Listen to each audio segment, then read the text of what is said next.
조선야월을 찾아주셔서 감사합니다. 구독과 좋아요, 알림 설정 부탁드립니다. 옛날 경기도의 한 마을에 달래라는 여인이 살고 있었습니다. 남편이 세상을 떠난 지도 어느덧 3년. 기나긴 3년상을 마무리했습니다. 달래마님은 이제 어수선한 집안을 정리할 때라 여겼습니다. 해서 새로운 하인을 몇 명 새로 집에 들였지요. 얘야, 옥녀야. 좀 쓸만한 녀석들이 들어왔느냐? 예, 마님. 이번에 들어온 머슴들 중에 거중이라는 녀석이 특히 옹골차입니다. 그래? 어디에 있느냐? 지금 뒷마당에서 집단을 나르고 있습니다. 달래마님은 차를 한 모금 마신 뒤 시선을 뒷마당 쪽으로 돌렸습니다. 창호 너머로 건장한 사내가 땀을 흘리며 일하는 모습이 보였습니다. 바로 거중이라는 머슴이었습니다. 그는 거대한 집단을 가뿐히 들어 올려 마차에 실고 있었습니다. 다른 머슴들이 2명이 달라붙어 나를 법한 짐을 혼자서 거뜬히 옮기는 모습이 인상적이었습니다. 힘이 좋아 보이는구나. 힘만 센 게 아닙니다, 마님. 손도 빠르고 묵묵히 일만 합니다. 성격은 어떠하냐? 허튼 소리를 하지 않습니다. 말수가 적고 성실한 성품이라 하겠습니다. 부침성이 없는 것 아니냐? 부팀성이 없으면 저희가 부팀성을 만들어주면 되겠지요.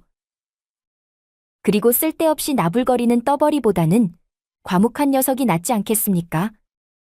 그 말도 옳다. 달래마님은 고개를 끄덕였습니다. 집안을 꾸려가는 데 있어 가장 중요한 것은 충직한 사람을 곁에 두는 것이었습니다. 그 점에서 옥녀는 달래마님의 든든한 오른팔이었습니다.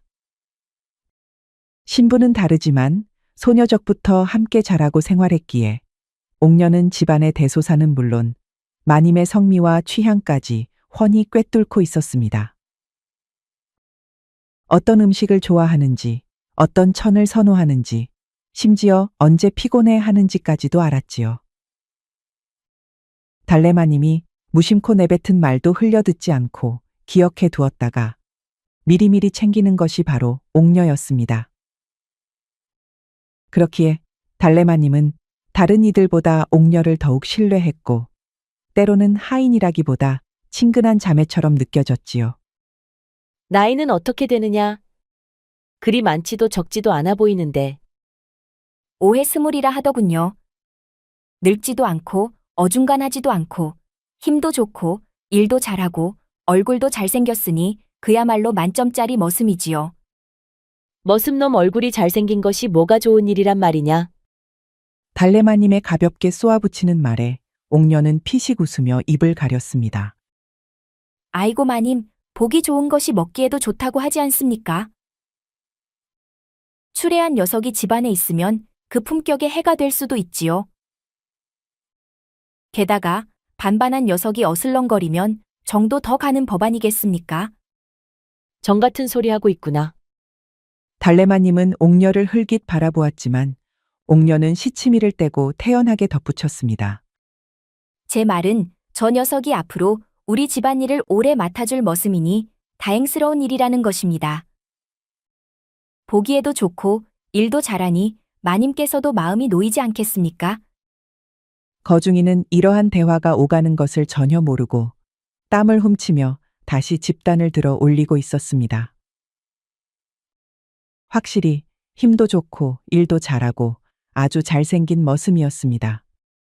그래, 무엇이 되었건 앞으로 우리 집안일을 오래 맡겨도 되겠구나. 그렇지요. 저런 머슴 드물지 않습니까? 옥녀는 방긋 웃었지만 달래마님은 그녀의 미소를 가만히 바라보았습니다.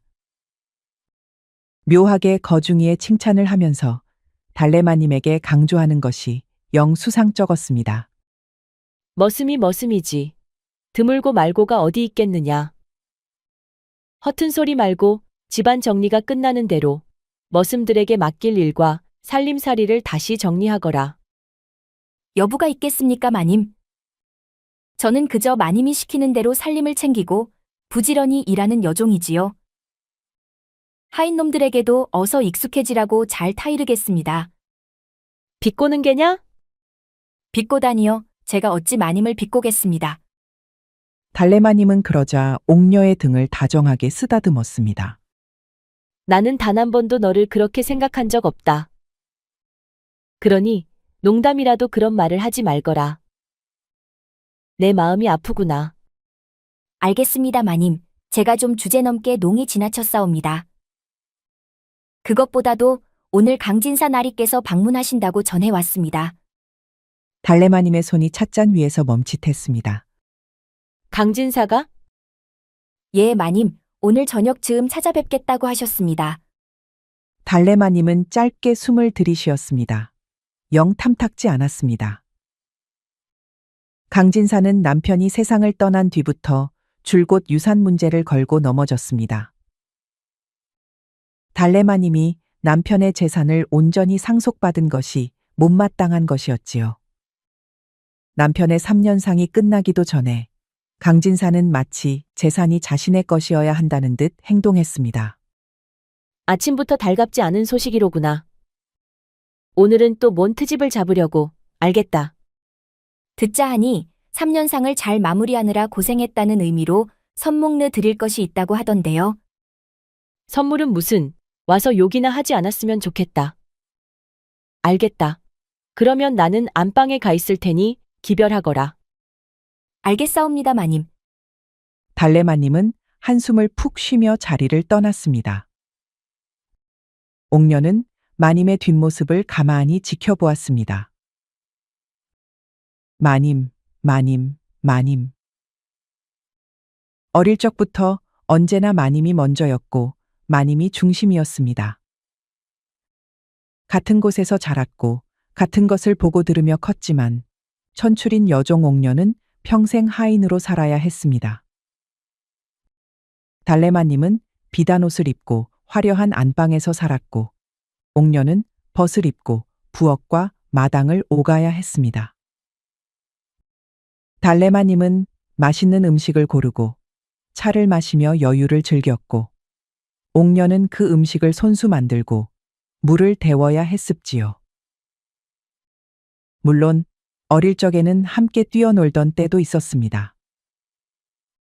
달래마님은 정말 옥녀를 친동생처럼 아꼈고 지금 또한 그런 애틋한 마음을 가지고 있었거든요. 이는 옥녀도 잘 알고 있었습니다. 허나 그럼에도 불구하고 달래는 마님이고 옥녀는 여종이었습니다.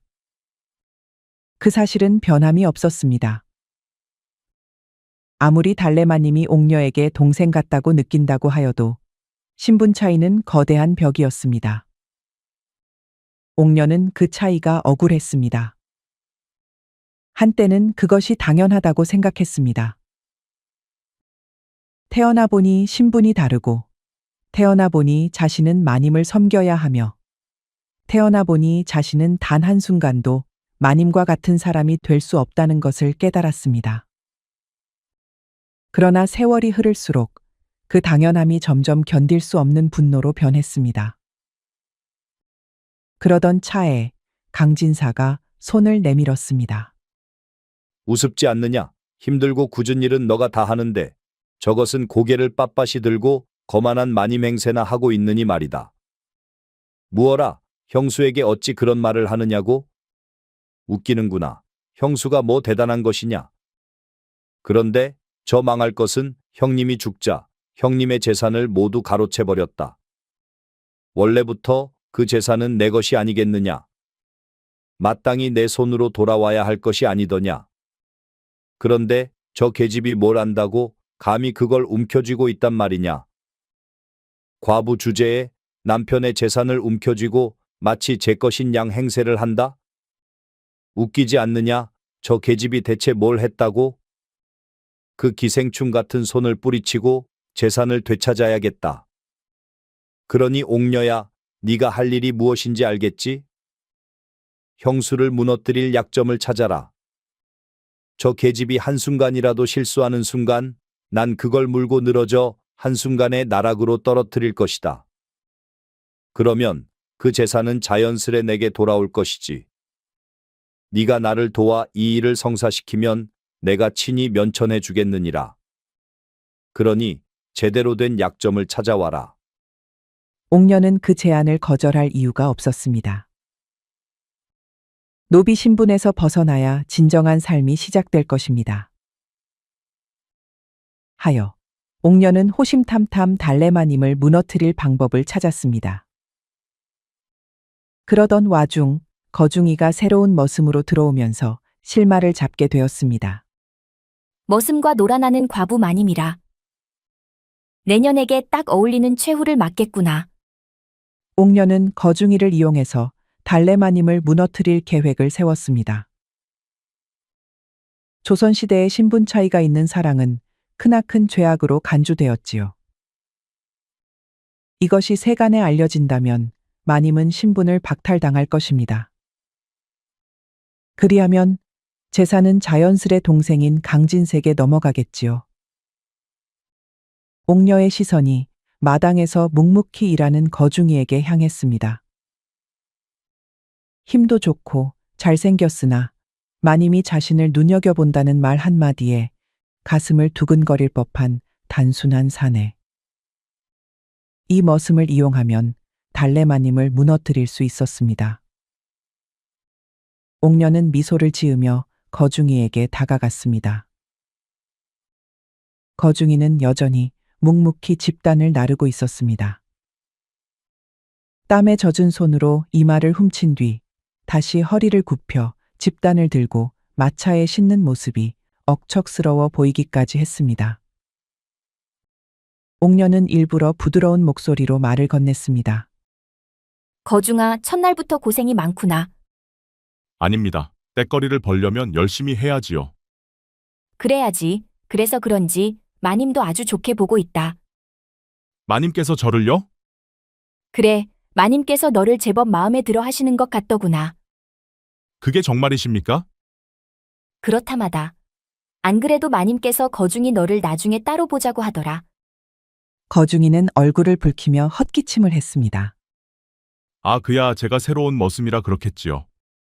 네가 그렇게 생각한다면야 할 수 없지만 그래도 신경 써서 일하는 게 좋지 않겠느냐? 마님께서 너를 좋게 보시면 앞으로 더 나은 자리도 생길지 모르는 일이니까. 이 큰 집안의 마님 나으리시다. 혹여 마님이랑 좋은 사이가 되면 상머슴이 되어서 떵떵거리며 살 수 있을지도 모르지. 어이구, 저는 그런 야망은 없습니다요. 그래도 마님께서 좋게 보신다면야 뼈가 빠지도록 일해야지요. 옥녀는 거중이의 반응을 확인하며 속으로 미소를 지었습니다. 머슴이란 원래 단순한 법. 주어진 일을 묵묵히 해내고 마님께 칭찬받으면 그걸로 족한 존재들이었습니다. 거중이는 아직 젊고 풋풋했습니다. 자신을 좋아하는 티를 노골적으로 내는 것을 보니 거중이를 가지고 노는 것은 그리 어려운 일이 아니었습니다. 그래, 그 마음가짐이면 됐다. 그러니 앞으로 더 열심히 해라. 마님께서 너를 얼마나 신뢰하는지 내가 직접 보장할 테니 말이다. 네, 아무렴요. 거중이는 연신 고개를 끄덕이며 기쁜 얼굴로 다시 집단을 나르기 시작했습니다. 옥녀는 그 모습을 보며 흡족한 미소를 지었습니다. 이제부터 거중이를 마님 곁에 자주 붙여놓으면 자연스레 두 사람이 얽힐 수밖에 없을 것입니다. 왜냐? 이는 뻔했습니다. 3년상을 치룬 달래마님은 겉으로는 아무렇지도 않은 척하지만 그 속내는 외로움으로 사무칠 것입니다. 여종인 옥녀가 있더라도 여인네라면 가질 수밖에 없는 그 근본적인 갈증. 바로 든든한 남정네의 품이지요. 그런데 저리 잘생기고 듬직한 거중이가 옆을 지킨다면 천하의 달래마님이라 할지라도 눈길이 갈 수밖에 없습니다. 이날부터 옥녀는 의도적으로 거중이와 달래마님이 함께 있도록 만들었습니다. 마님께 차를 올리는 일도, 방 안에 다과를 가져다 놓는 일도 거중이가 직접 하게끔 지시했습니다.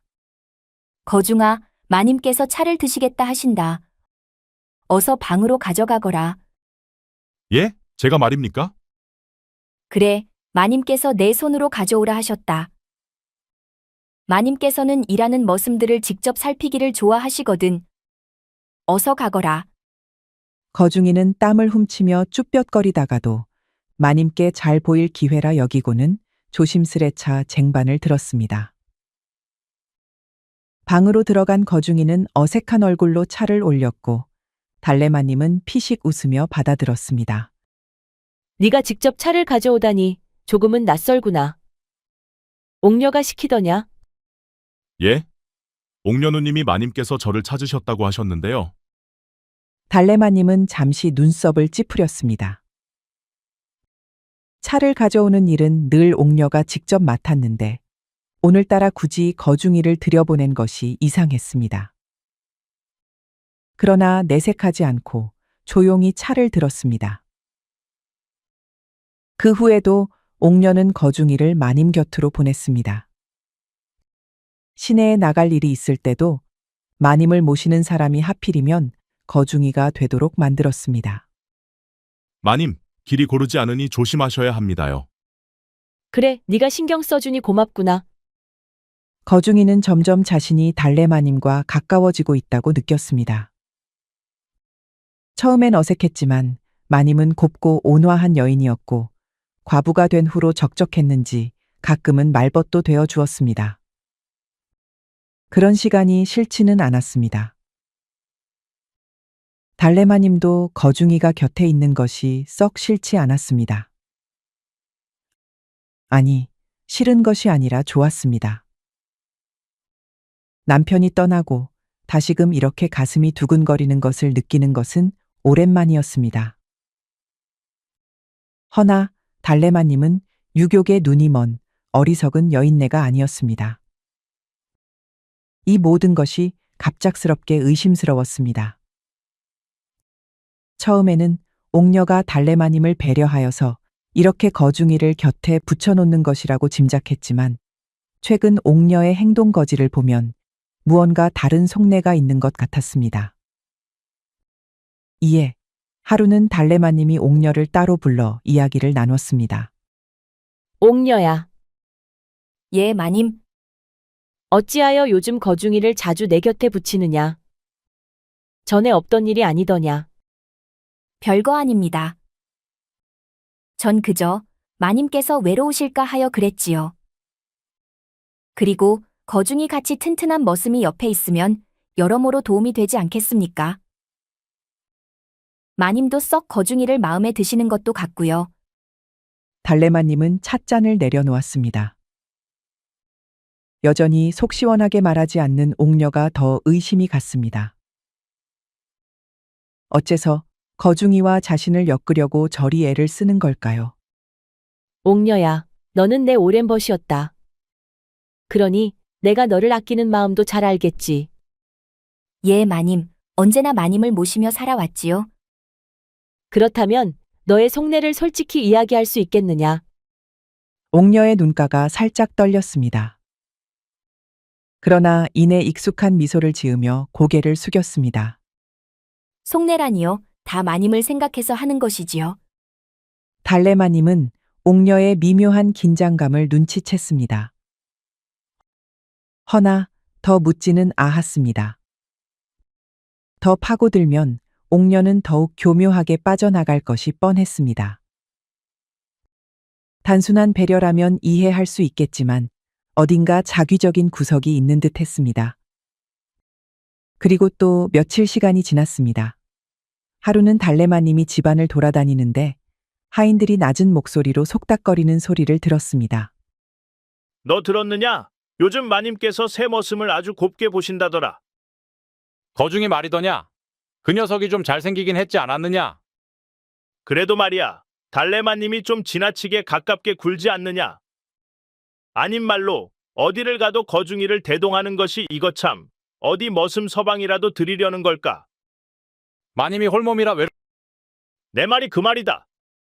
달래마님의 손이 순간 오싹한 한기를 느꼈습니다. 이건 단순한 착각이 아니었습니다. 무언가 옥녀가 자기 모르게 기묘한 물밑 작업을 하고 있었습니다. 옥녀야, 네가 왜 내게 이러는 것이냐? 옥녀에게 무언가 수상한 꿍꿍이가 있었습니다. 보통 여인이었다면 잘생기고 힘 좋은 거중이와 놀아나느라 눈치채지 못하였겠지요. 허나 달래마님은 총명한 여인이었기에 유격에 흔들리지 않았습니다. 그날 밤 달래마님은 거중이를 따로 불렀습니다. 소문이 더더욱 박차를 가할 테지만 지금은 역설적이게도 거중이만큼 믿음직한 사람이 없었습니다. 거중아, 내게 부탁할 일이 있다. 너가 옥녀를 조용히 지켜보아라. 밤마다 어디를 가는지, 누구를 만나는지, 그리고 무엇을 하는지 내게 말해 주거라. 예? 옥녀누님을 말씀이십니까? 그래, 반드시 내가 시키는 대로 하거라. 거중이는 처음엔 의아했지만 마님의 명인이 따르기로 했습니다. 며칠간 몰래 살핀 끝에 거중이는 중요한 사실을 발견했습니다. 마님 제가 본 것을 말씀드리자면 그래, 어서 말해 보거라.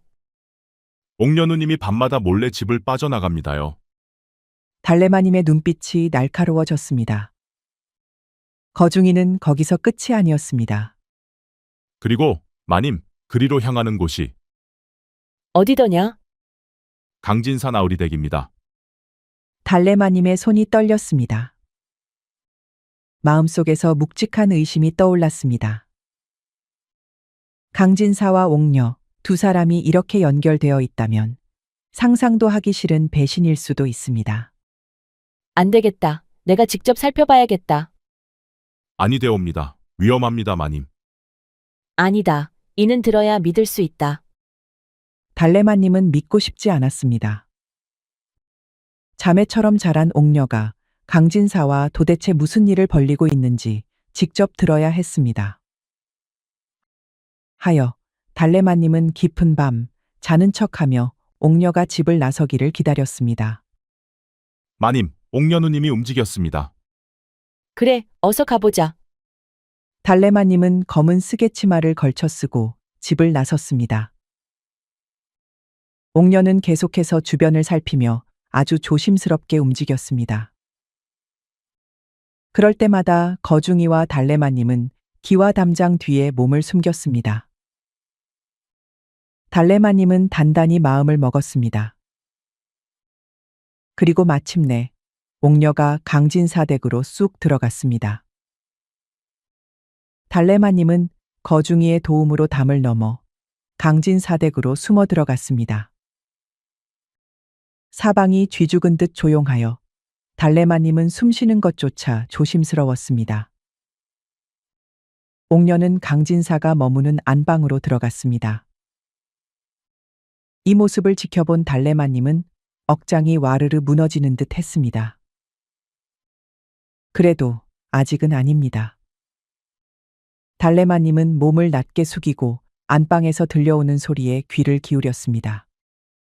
허면 형수와 그 머슴놈은 가까워지고 있느냐? 예, 나으리. 이제야마 마님께서 저 아이에게 정을 붙이시는 듯합니다.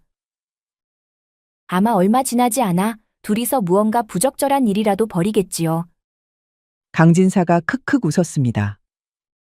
그러더니 술잔을 들고 홀짝이며 말했습니다. 과부가 되면 다 그런 것이야. 형수도 결국은 정숙한 척했을 뿐이지 머슴 하나를 품지 않고는 견디지 못할 것이야. 달래마님의 손이 부들부들 떨렸습니다. 그러나 이를 악물고 감정을 억눌렀습니다. 좋아, 소문을 더 퍼뜨려라. 그리고 그 일이 관아에 들어가게 하라.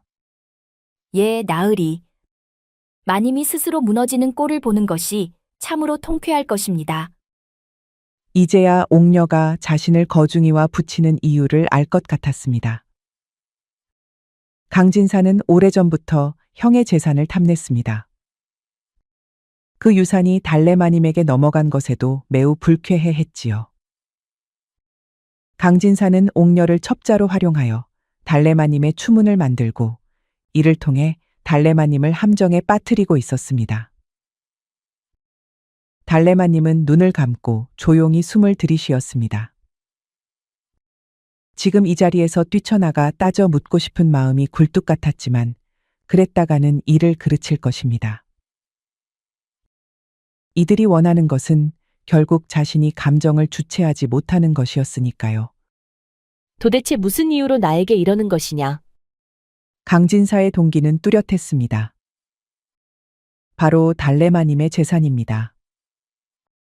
헌데 어찌하여 옥녀가 이런 짓을 꾸미는 것인지 이해할 수 없었습니다. 그 와중에 강진사는 술잔을 내려놓으며 비릿한 웃음을 지었습니다. 하긴 네가 이리 충성하는 것도 이해가 가긴 하지. 형수한테 억눌리며 살아온 세월이 얼마냐? 아무리 네가 아끼는 하인이라 한들 결국은 노비일 뿐 아니냐. 달래마님은 순간 심장이 덜컥 내려앉았습니다. 무슨 말이 오가는지 알면서도 믿고 싶지 않았습니다. 옥녀는 씁쓸한 미소를 지으며 조용히 술잔을 기울였습니다. 마님께서는 저를 친동생처럼 아끼신다고 하셨지요. 어려서부터 저를 품어주셨고 세상 누구보다 저를 믿어주셨습니다. 달래마님은 무의식적으로 벽을 짚었습니다. 그 모든 것이 가식이었던 것인가? 옥녀는 술잔을 내려놓으며 나직하게 웃었습니다. 하지만 마님께서 아무리 저를 아낀다 한들 저는 결국 여종이었습니다. 강진사는 크크거리며 웃었습니다. 그래, 네가 아무리 곁에서 마님을 섬겨도 마님은 어디까지나 마님이지. 내 놈 따위는 결국 마님의 버선이나 신겨주는 신세 아니더냐? 옥녀의 표정이 서늘해졌습니다. 그러니 말입니다. 저는 그저 마님께서 제가 어떤 기분이었는지 똑같이 느끼시길 바랄 뿐이지요. 달래마님의 손이 살짝 떨렸습니다. 그녀는 차가운 돌담에 등지며 조용히 숨을 삼켰습니다. 이것이 옥녀의 진짜 속내였던 것입니까? 마치 한겨울 냉수라도 끼얹은 듯 온몸이 얼어붙었습니다. 달래마님이 그녀를 여동생처럼 아꼈던 마음은 옥녀에게 그저 신분 차이를 절실히 깨닫게 하는 굴욕이었단 말일까요? 하, 그래도 제법 똑똑한 계집을 곁에 둔 덕분에 이제야 형수도 끝장나는구나. 그런데 네가 이렇게까지 형수를 무너뜨리려는 걸 보면 혹여나 형님이 죽은 일까지 신경 쓰고 있는 것은 아니겠지? 달래마님의 심장이 철렁 내려앉았습니다. 형님의 죽음? 남편을 말하는 걸까요? 옥녀는 잠시 침묵하더니 천천히 말을 이었습니다. 저도 처음엔 몰랐지요. 하지만 마님이 하루하루 힘을 잃어가는 나으리를 지켜보면서도 아무런 의심도 하지 않으시는 걸 보니 어쩌면 이것도 정해진 운명일지 모른다 싶었습니다. 그렇다. 형님은 원래 오래 살 팔자가 아니었다. 갈 사람은 가야지 않겠나? 그러고 보니 너의 내 처지는 사뭇 다른 듯 비슷하다. 나 또한 항상 형님의 그늘에 가려져 살아야 했지. 형은 항상 대단한 장남, 나는 못난 막내였다 이 말이다. 달래마님은 숨을 삼켰습니다. 거중이도 경악을 금치 못한 얼굴이었습니다. 형님께서 나만 믿고 먹은 그 한약. 차곡차곡 독이 쌓여 가더니 결국은 스스로 걸을 힘조차 없어지시더군. 그 순간 달래마님의 손에서 힘이 빠졌습니다. 심장이 아프도록 조여왔습니다. 남편은 병으로 죽은 것이 아니었습니다. 친동생인 강진사가 직접 독을 먹여 서서히 죽게 한 것입니다. 강진사는 술잔을 흔들며 천천히 말을 이었습니다. 형님이 돌아가시던 날 내 손으로 지어드린 약 한 첩이 마지막이었지. 형님은 내가 주는 것이니 아무 의심도 없이 마셨고 결국은 눈을 감고 말았지. 그 순간 달래마님의 눈에서 뜨거운 눈물이 흘러내렸습니다. 그러나 조용히 그리고 단단하게 마음을 다잡았습니다. 분노가 차올랐으나 그녀는 함부로 움직이지 않았습니다. 지금 당장은 이들을 상대할 증거가 부족했으니까요. 그러나 이제 모든 의심이 확신으로 바뀌었습니다. 달래마님은 거중이의 팔을 잡고 조용히 몸을 돌렸습니다. 거중이도 숨을 삼키며 고개를 끄덕였습니다. 마님 이제 어쩌시렵니까? 증거를 모아야 한다. 지금 당장 이들에게 덤볐다가는 오히려 우리가 위태로울 것이다. 예, 마님. 강진사가 형님께 어떤 약을 먹였는지, 그리고 그 증거가 아직 남아있는지 찾아야 한다. 달래마님의 눈빛에는 더 이상 흔들림이 없었습니다. 달래마님과 거중이는 어둠 속을 조용히 빠져나왔습니다. 바람이 차갑게 불어왔지만 달래마님의 마음은 더욱 서늘했습니다. 남편은 병사한 것이 아니라 독살당했습니다. 분노가 치밀었지만 지금은 감정을 앞설 때가 아니었습니다. 이제는 증거를 모아야 했습니다. 그것만이 강진사를 법의 심판대에 세울 수 있는 유일한 방법이었습니다. 달래마님은 다음 날 거중이를 시켜 남편이 생전에 약을 지었던 한약방을 찾아가게 했습니다. 거중이는 마님이 준 돈을 쥐고 자연스럽게 한약방 노인에게 접근했습니다. 어르신, 혹시 전에 우리 마님 댁 나으리께서 드시던 약 기록이 남아 있겠습니까? 한약방 주인은 흐릿한 눈을 깜빡이며 오래된 장부를 뒤적였습니다. 어디 보자. 돌아가신 강대감 말이지? 여기 있네. 근데 묘한 게 하나 있군. 무언 말씀이십니까? 보통 약은 대개 형수님이나 집안 어른이 지어가는 법인데 그때는 강진사 나으리께서 직접 와서 주문을 했지. 아주 정성 들여 좋은 약을 지어달라 했다네. 거중이는 손에 힘이 들어갔습니다. 강진사가 약을 받아갔다는 기록이 남아 있었습니다. 강진사는 필시 약을 가지고 가서 극약으로 바꿔치기 한 것이 분명합니다. 거중이는 그 길로 마을을 돌아다니며 약재를 파는 장사꾼들을 찾아가 물었습니다. 혹시 몇 해 전 강진사 나으리가 어떤 약초를 사갔는지 기억하십니까? 그러자 한 상인이 손가락을 튕겼습니다. 어허, 기억나지? 보통 약재야 하인들이 사가는 법인데 그 나으리는 직접 왔다. 게다가 아주 귀한 약초를 찾아 헤맸지. 귀한 약초라면? 약초 장수는 씩 웃으며 어깨를 으쓱했습니다. 글썰시다. 내 요새 나이를 먹어가 영 기억이 가물가물해서 말이지. 저기 주막에 가서 시원하게 약주를 때리면 기억이 날 법도 한데 말이야. 헌데 오늘따라 장사도 죽을 써서 그 약주를 할 돈이 없네 그려. 거중이는 약초 장수의 의중을 파악하고 품에서 돈을 꺼내어 약초 장수의 손에 넘겨주었습니다. 그제야 약초 장수는 방긋 웃으며 말을 이었습니다. 자네 부자초라고 들어봤나? 나는 머슴이지 약초쟁이가 아니라오. 거참 장단 맞출 줄을 모르는 놈이구만. 그 부자초는 처음엔 몸을 보호하는 약처럼 보이지만 오랜 기간 복용하면 서서히 장기를 망가뜨리는 독초라네.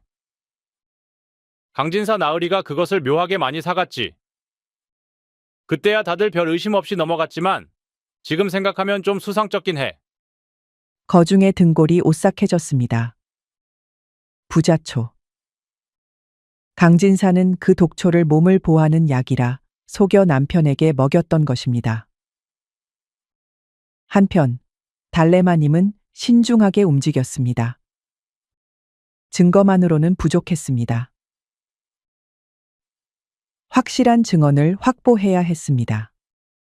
그리하여 남편을 모셨던 오래된 하인을 따로 불렀습니다. 너에게 물어볼 것이 있다. 남편이 숨을 거두기 전 강진사가 밤마다 다녀간 적이 있었느냐? 그 하인은 머뭇거리다가 조용히 입을 열었습니다. 마님 실은 그 일이 마음에 걸렸사옵니다. 무슨 말이냐? 나으리께서 편찮아지시기 시작한 후로 강진사 나으리가 밤마다 형님 방으로 찾아오셨습니다. 특별한 보약을 드려야 한다면서 말입니다. 그런데 이상한 점이 있었습니다. 강진사 나으리가 오고 나면 형님께서 꼭 밤새도록 가슴을 부여잡고 괴로워하셨습니다. 처음엔 병이 깊어 그런 줄 알았는데 지금 생각해보면 그 약 때문이었던 게 아닐까 싶습니다. 달래마님은 인상을 찌푸렸습니다. 증언과 증거가 한 손에 모여들었습니다. 그날 밤 달래마님과 거중이는 방에서 마주 앉았습니다. 거중이는 증거를 들고 이를 악물었습니다. 마님, 이제 확실합니다. 강진사가 반드시 죗값을 치러야 합니다. 달래마님은 조용히 눈을 감고 손을 깍지 꼈습니다. 그녀의 눈빛에는 더 이상 흔들림이 없었습니다. 그래, 내 말이 맞다. 허나, 우리는 당분간 옥녀의 계략에 놀아나야겠다. 그게 무슨 말씀이십니까? 달래마님은 차가운 눈빛으로 거중이를 바라보았습니다. 내게 다 생각이 있다. 한편 강진사는 술잔을 흔들며 기분 좋게 웃고 있었습니다. 방 안쪽에는 옥녀가 조용히 앉아 의미심장한 미소를 짓고 있었습니다. 결국 형수가 그놈을 품었구나. 그럼 그렇지. 3년상이 끝 다른 남정네에게 그리 쉽게 다리를 벌리다니. 그래도 형수의 정절을 조금이나마 믿었던 내가 바보 같구나. 강진사는 술잔을 비우며 크게 웃어 제꼈습니다. 마님께서 거중이를 아주 총애하십니다. 낮에는 물론 밤에도 그놈을 찾지요. 심지어 안방에서 밤을 새우고 다음날 아침에 내보내기까지. 아주 질펀하게 놀아나는 것 같사옵니다. 강진사는 옥녀의 말에 허벅지를 손바닥으로 치며 기꺼워했습니다. 이제 끝이로구나. 머슴과 노란한 과부라. 형님 재산으로 마님 행세를 하더니 꼴 좋구나. 그러면 나으리 저에게 면천을 해주시는 겁니까? 이거사 제일 큰일이 남았는데 벌써부터 헛물 켜는 게냐? 형수의 더러운 모습을 만천하에 까발려야 하지 않겠느냐? 옥녀는 강진사의 말에 입술을 지그시 깨물었습니다. 예상은 했으나 쉽게 면천을 주지는 않았습니다. 너무 안달내지 말거라. 내가 이미 다 준비를 해두었으니 말이다. 강진사는 천천히 자리에서 일어나더니 창밖으로 깊어진 밤하늘을 바라보았습니다. 이제는 행동할 때였습니다. 여봐라, 포졸들을 불러라. 오늘 밤 정절을 더럽힌 과부 사냥을 하러 가자꾸나. 그리고 시간이 흘렀습니다. 강진사는 포졸들을 이끌고 달래마님의 집 앞에 도착하였습니다. 집안에서는 촛불이 희미하게 빛나고 있었고 무엇보다도 안방에서는 미묘한 소리가 새어나오고 있었습니다.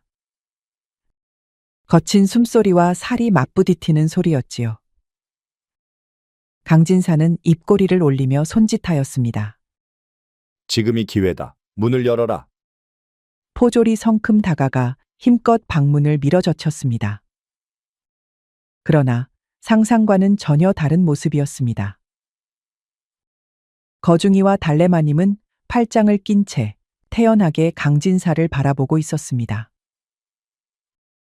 포졸들은 어리둥절한 표정으로 방 안을 둘러보았습니다. 방 안은 깔끔하게 정돈되어 있었고 기대했던 문란한 현장은 어디에도 없었습니다.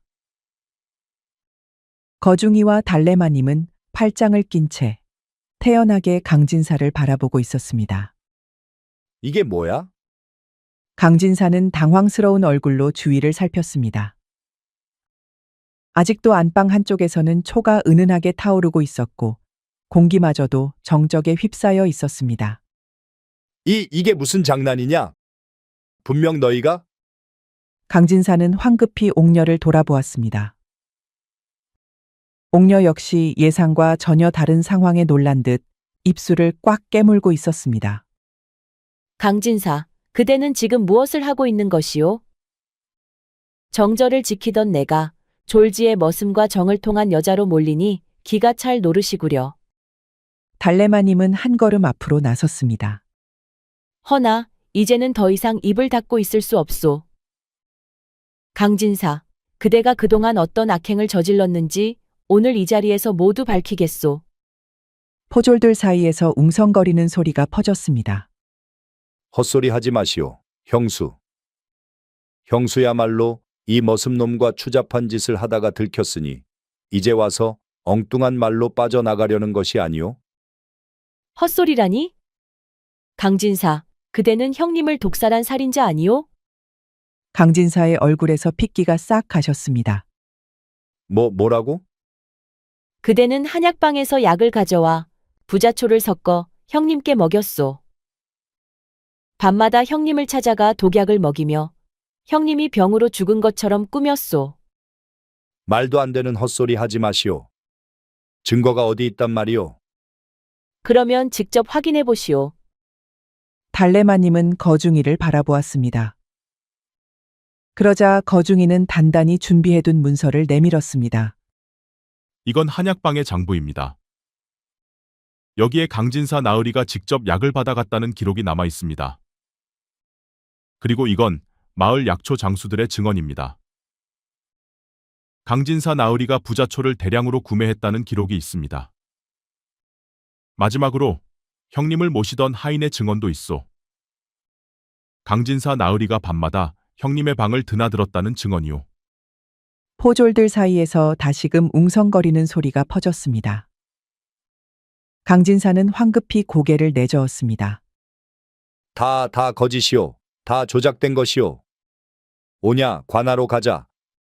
사또 나으리 앞에서도 그런 헛소리를 할 수 있는지 보자. 강진사는 호기롭게 외쳤습니다. 그러나 그때였습니다. 그럴 것 없소. 뭐야? 거중이는 천천히 앞으로 나섰습니다. 강진사 나으리, 나를 그저 머슴이라고만 생각했겠지만 사실 나는 거중이는 미소를 지으며 주머니에서 관아의 인장을 꺼내 보였습니다. 여기 새로 부임한 사또라오. 순간 방 안이 쥐 죽은 듯이 조용해졌습니다. 강진사의 얼굴은 새파랗게 질려 있었습니다. 포졸들마저 놀라 웅성거리기 시작했습니다. 그리고 달래마님도 경악하여 두 눈을 부릅떴습니다. 이는 달래마님도 모르는 사실이었기 때문입니다. 무슨 소리를 하는 것이오? 너 네가 사또라니? 거중이는 조용히 미소를 지으며 인장을 높이 들어 보였습니다. 내 본명은 김거중이 아니라 김윤중이 외다. 13세 장원급제하여 조정의 눈에 띄었고 최연소로 이렇게 사또가 되었지. 헌데 이 마을에는 영수상적은 일이 있더이다. 이는 내게 다소 익숙한 사건이었지. 사람의 욕심은 그 바닥이 없어서 재산을 노려 친지를 독살하는 파렴치한 일이 왕왕 있었소. 강진사의 손이 부들부들 떨렸습니다. 옥녀 또한 입술을 깨물며 시선을 피했습니다. 그래서 나는 직접 조사하기 위해 머슴으로 가장했소. 그리고 마침내 강진사의 죄를 확실하게 밝혀냈소. 더 이상 발뺌하지 마시오, 강진사. 포졸들이 즉시 강진사의 팔을 붙잡았습니다. 강진사는 안색이 창백하게 질려 비틀거리며 외쳤습니다. 아니야, 모두 거짓이야. 형수가 나를 모함하는 것이야. 변명은 옥에 들어가서 벽을 보고하시오. 내게는 통하지 않으니 말이오. 여봐라, 뭣들 하느냐, 저놈을 포박하라. 강진사는 온몸이 뻣뻣해졌습니다. 그가 이제 피할 곳은 없었습니다. 며칠 후 강진사는 관아에서 신문을 받았습니다. 한약방의 장부, 약초장수의 증언, 하인의 증언. 모든 증거가 명백했습니다. 사또는 강진색에 사형을 선고하였습니다. 강진사, 그대는 형님을 독살하고 재산을 빼앗기 위해 여인을 모함했소. 그 죄가 너무도 크니 참수형에 처하겠소. 강진사는 바닥에 털썩 주저앉았습니다. 그가 아무리 발버둥 쳐도 모든 것이 끝난 것이었습니다. 한편 달래마님은 옥녀를 바라보았습니다. 옥녀는 고개를 숙인 채 말을 잇지 못했습니다. 이제는 더 이상 변명할 수도 없었습니다. 옥녀야. 네가 날 배신한 것은 분명하다. 그래도 나는 네가 벌을 받기를 원치 않는다. 옥녀는 놀란 듯 고개를 들었습니다. 너를 마냥 용서할 수는 없다. 하지만 너를 미워하지도 않겠다. 넌 나에게 동생 같았으니까. 마님입니다. 저는 벌을 받겠습니다. 이제 제게는 빠져나갈 길이 없사옵니다. 저의 죄 또한 명명백백하니 차라리 떳떳하게 죗값을 치르겠나이다. 옥녀의 굳은 결심에 달래마님은 더는 만류할 수 없었습니다. 그렇게 옥녀는 관아에 넘겨져 형을 받았습니다. 그녀는 스스로 자신의 죗값을 감당하겠다고 했고 관아에서도 이를 감안하여 중죄는 면해 주었습니다. 그 후 거중이 아니 김사또는 계속해서 고을을 다스렸습니다. 그리고 얼마 후 그는 공식적으로 달래마님과 혼인을 하였습니다. 두 사람은 손을 맞잡고 미소를 지었습니다. 이제 더 이상 억울한 눈물을 흘릴 일이 없었습니다. 그렇게 달래마님과 거중은 평생을 함께하며 행복하게 살았다고 합니다.